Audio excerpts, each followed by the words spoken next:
வணிசைகரணத்துக்காரங்களுக்கான activation techniques அப்படின்னு சொல்லி பார்ப்பாங்க. வணிசைகரணக்காரங்க வந்து பார்த்திங்கன்னா அரசியல்வாதிகளாக இருப்பாங்க. எல்லாத்துக்கும் வந்து பார்த்திங்கன்னா ஒரு பர்சனாலிட்டி இவங்கக்கிட்ட ரொம்ப சூப்பராக இருக்கும். அந்த ஏரியாவில் இல்லைன்னா அவங்க குடும்பத்திலையாவது இவங்க வந்து முக்கியமான ஒரு இடத்துல இருப்பாங்க. அந்தளவு ஒரு தலைமை தாங்கக்கூடிய பண்பு வந்து பார்த்திங்கன்னா இந்த வணிசைகரணத்துக்காரங்களுக்கு இருப்பாங்க. இவங்களுக்கான கிரகம் சூரியனுங்க.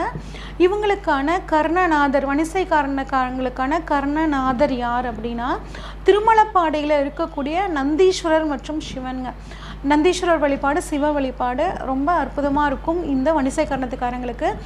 குறிப்பாக இந்த கோவிலோட சிறப்பு என்ன அப்படின்னு சொல்லி பார்த்தோம்னா, நந்திக்கு திருமணம் ஆன ஸ்தலம் வந்து பார்த்திங்கன்னா இந்த திருமலப்பாடி. அதனால் இங்கே வந்து கல்யாணம் ஆகாதவங்க போனாங்க அப்படின்னா, குறிப்பாக இந்த வணிசைகரணக்காரங்க நீண்ட நாட்களாக வந்து வாழ்க்கை துணை அமையலைன்னு கவலைப்பட்டுட்டு இருக்கிறவங்க இங்கே போயிட்டு வந்தீங்கன்னா திருமணம்